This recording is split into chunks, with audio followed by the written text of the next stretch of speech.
ætla að skoða hérna hvernig maður teiknar Lewis-myndir og það gert ráð fyrir að þið kunnið að finna gildisrafeindir og teikna punktamyndir því það í öðru myndbandi.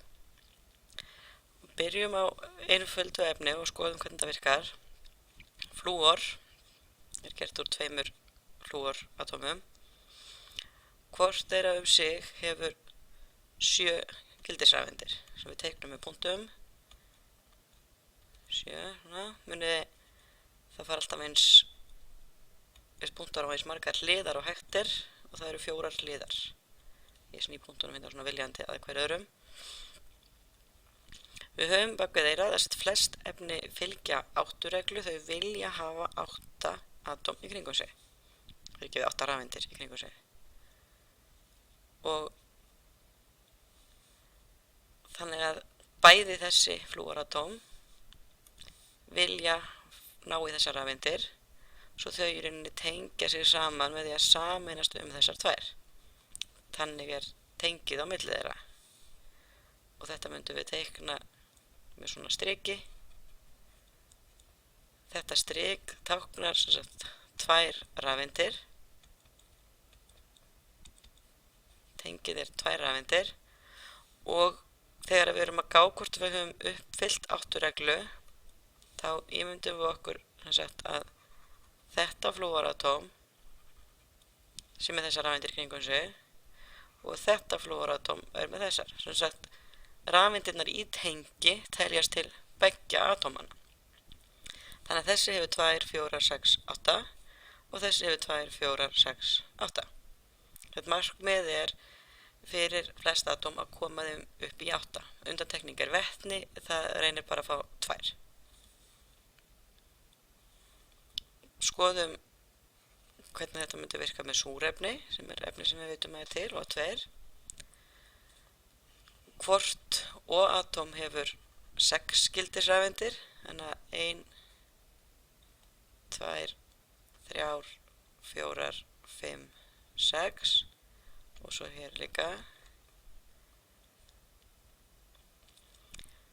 Þannig að við myndum tengi eins og áður, tengjum hérna svona saman. En þegar við erum búin að mynda þetta tengi, eins og við gerum hérna hjá flúor, þá ég með 1, 2, 3, 4, 5, 6, 7 og svo eins hérna megin. Þannig að þau eru ekki búin að ná 8. Þá tengi ég líka hérna á þessum og yfirleitt þegar ég að mynda tengi svona þá ég að horfa til stöku rafeindana.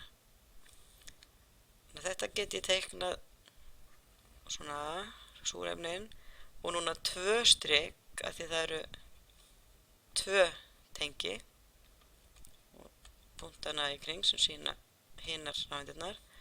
Þannig hér ég með 2, 4, 6, 8 rafeindir hjá þessu súrefni og 2, 4, 6, 8 hjá þessu súrefni. Og svona get ég haldið áfram með alls konar efni. Ég geti búið til dæmis CH4. Það sem að C hefur 4 gildisrafeindir. 1, 2, 3, 4. Hvert H hefur 1. Svo það meikar svolítið sens að tengja þau bara hérna. Og sjáum maður getur gert þetta svona. Til að þau ekki að tvíteikna alla myndir.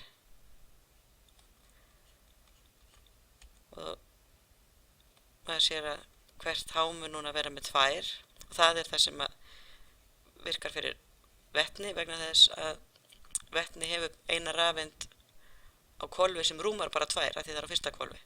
Þannig að það vill bara reyna að ná 2. En efnin til dæmis í næstu lótu fyrir neðan vil ná 8. Kolefni hérna 2, 4, 6, 8.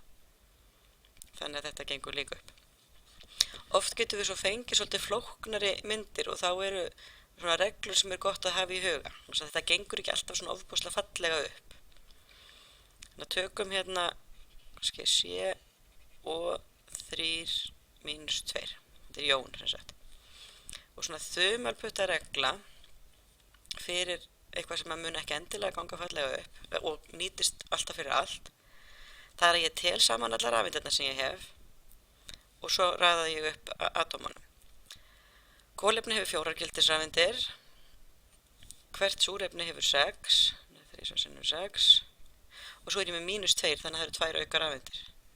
Ef það væri plús þá myndi ég þurfa að fækka rafeindunum. Þannig að hér er ég með 24 rafeindir. Þannig að þess þegar ég er búin að teikna myndina mína þá eiga að vera 24 rafeindir. Og svona almenna reglan er að setja efnið sem hefur lægstu rafneikvæðni í miðjuna. Það myndi vera kolefni hér. Maður getur sett farið í töflur yfir rafneikvæðni og aðtöða þetta. Og raða hinum í kring ef ég hef ekki aðrar upplýsingar. Þetta er oft svolítið svona spurning hvað er lógist, við getum skoðað annað dæmi á eftir. Svo mynda ég alls staðar eitt tengi, af því þau þurfum alltaf að festa saman. Og þá er ég búin að nota 6 rafeindir, þannig að nú á ég 18 eftir. Og ég get svona hraðtalið, sko, ef ég setja hérna 2, 4, 6, 8, 10, 12, 14, 16, 18, 20.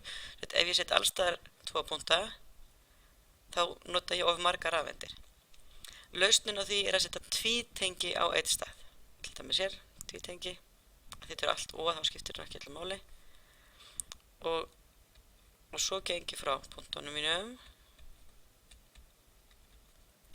Og doppeltekka hvort þetta gengur allt upp. 2, 4, 6, 8.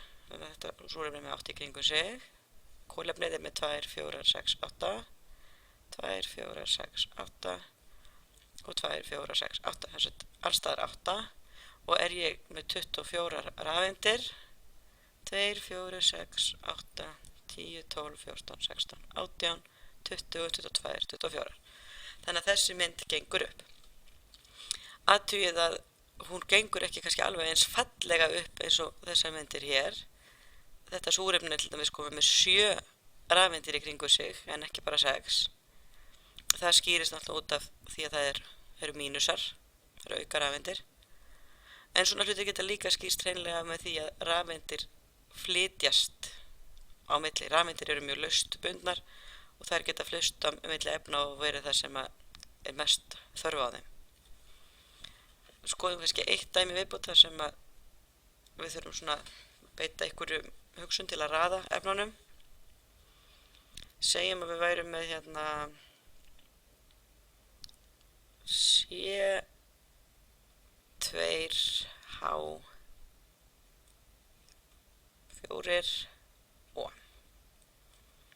Og það er þetta möguleiki hér að það væri fleiri en eitt sem að gæti gengið upp, en skoðum þetta. Síðan hafa sem sagt flestar stakar rafeindir, þannig að, og líka rafneikvæðni sem er frekar lág. Vetni getur ekki farið í miðjuna því það hefur bara eina gildisrafeind, svo það er alltaf að fara að tengjast á enda. Síðan svona, þetta meikar svona mestan sens út frá að setja lægstu rafneikvæðnina í miðjuna og þá öðru hvoru megin með sínar 6. Þetta væri líka hægt að gera með reglunni sem við vorum að sína ofan, telja bara allar rafeindirnar og mynda tengja hann hvernig þetta gengur upp. Tengjum þessa gaura, svona. Og svo þegar ég koma 4 háum fyrir hérna, 3, 4, 5, 6, en hef 6 staði fyrir það, sem þýðir að einhver stað með myndast tvítengi. Og ég sé það nú hérna þegar ég fyrir að horfa á það, ég geti sett það hér, eða ég geti sett það hér. Og það myndi bæði alveg ganga upp. Þannig að ég ætla að setja það hér, bara, að því bara. Þarna hefði þessu í rauninu verið 2 möguleikar. Og stundum kemur það fyrir.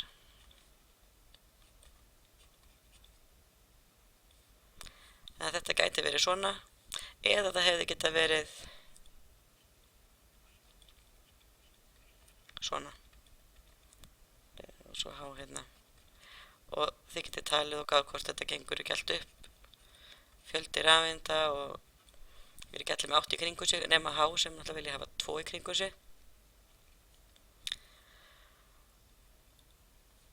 Og þetta er hægt að prófa náttúrulega endalaust. Ef að maður fær möguleika þar sem að, eins og hér, sem að það eru 2 möguleikar, þá er alltaf gott að athuga áður en maður tekur bara handófskenda ákvörðun, hvort að annar möguleikin flytur rafeindir milli efna en ekki hinn.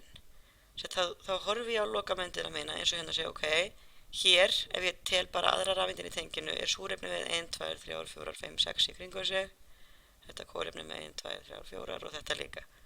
Og það er rauninni sami upp á teningunum hér, 1, 2, 3, 4, 1, 2, 3, 4, 1, 2, 3, 4, 5, 6, það er svona réttur fjöldi í kringum allt. Ef að ég hefði lent í því að fá kannski á einum stað 7 hjá súrefninu en bara 3 hjá kólefninu eða eitthvað slíkt, þá hefði ég frekar valið þá það sem er sami fjöldi gildisrafeinda eins og er í lotukerfinu. Þegar ef við höfum val, þá veljum við það sem að lítur mest út eins og efnin lítur út í lotukerfinu. Ég vona að þetta við hjálpaði ykkur aðeins að skilja Lewis-myndir og gangi ykkur vel.